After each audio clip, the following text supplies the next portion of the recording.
আসসালামু আলাইকুম সবাইকে। আমি রোজার জন্য কী কী রেডি করছি তাই আজকে আপনাদেরকে দেখাবো। কালকের জন্য বুট সিদ্ধ করা হয়ে গিয়েছে। আমি দুই রকমের বুট সিদ্ধ করেছি, মাঝে মধ্যে এটা খেতেও ভালো লাগে, এটা বেশি খাই রোজার সময়, আর এটাও মাঝে মধ্যে ইচ্ছে করলে খাওয়া যাবে, তাই সিদ্ধ করে রাখলাম। এখন এগুলো ছোট ছোট প্যাকেট করে রেখে দিব। আর এখানে আমি মুরগি কেটে নিয়েছি চিকেন ফ্রাইয়ের জন্য ম্যারিনেট করে। সব মশলা দিয়ে দিলাম, হলুদ, মরিচ, আদা, রসুন, গরম মশলা। তারপরে এটা এখন এই সসটা দিব। এটা আমার শাশুড়ি নতুন এনেছে, বারবিকিউ সস, এটাও দিব। সয়া সস তো আছে, সব দিয়ে এটাকে ম্যারিনেট করব। এই তো বুট সেদ্ধ করা হয়ে গিয়েছে, এখন ছোট ছোট প্যাকেটে করে এগুলোকে রেখে দিব।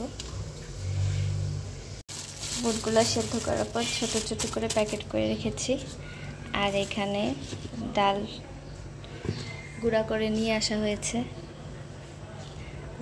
জাস্ট পেঁয়াজু বানানোর জন্য। পেঁয়াজু বানানোর 3-4 ঘন্টা আগে এটাকে ভিজায় রাখলেই হবে। এখানে বেসনটাকে চেলে নিচ্ছি।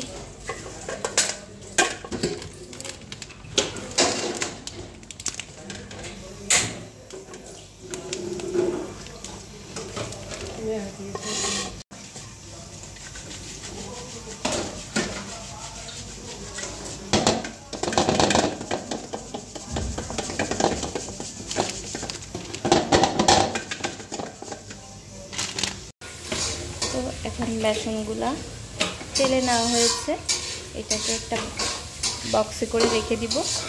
চেলে নিলে ঝামেলা নাই, গুঁড়ি গুঁড়ি যে থাকে ওইটা থাকে না।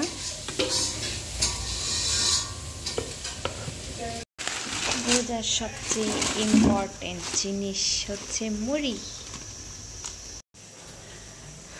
ইফতারের সব আইটেম এখানে রাখা হয়েছে।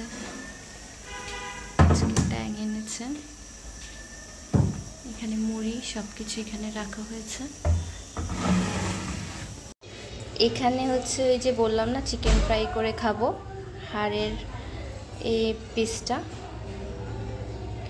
বুকের পিসের মাংসটা নিয়ে কেটে নিয়ে, এই যে এটা হচ্ছে হাড়ের পিসটা, এটাকে কিভাবে চিকেন ফ্রাই বানিয়ে খাওয়া যায় দেখাবো আজকে। আর এটা একবার ট্রাই করে দেখবেন, অনেক টেস্ট। আমি এখন এই পার্টটা চিকেন ফ্রাই বানিয়ে ফেলবো, খেতে অনেক মজা।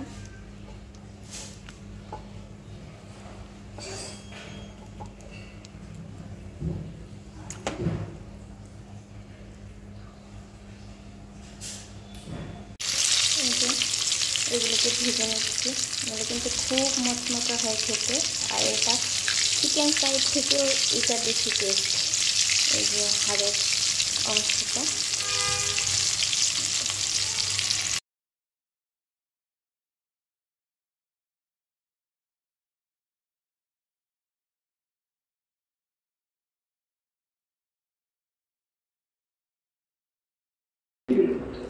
ওকে, সবাই ভালো থাকবেন, আল্লাহ হাফেজ। আমার গহরে পৃথিবীর সব দুঃখ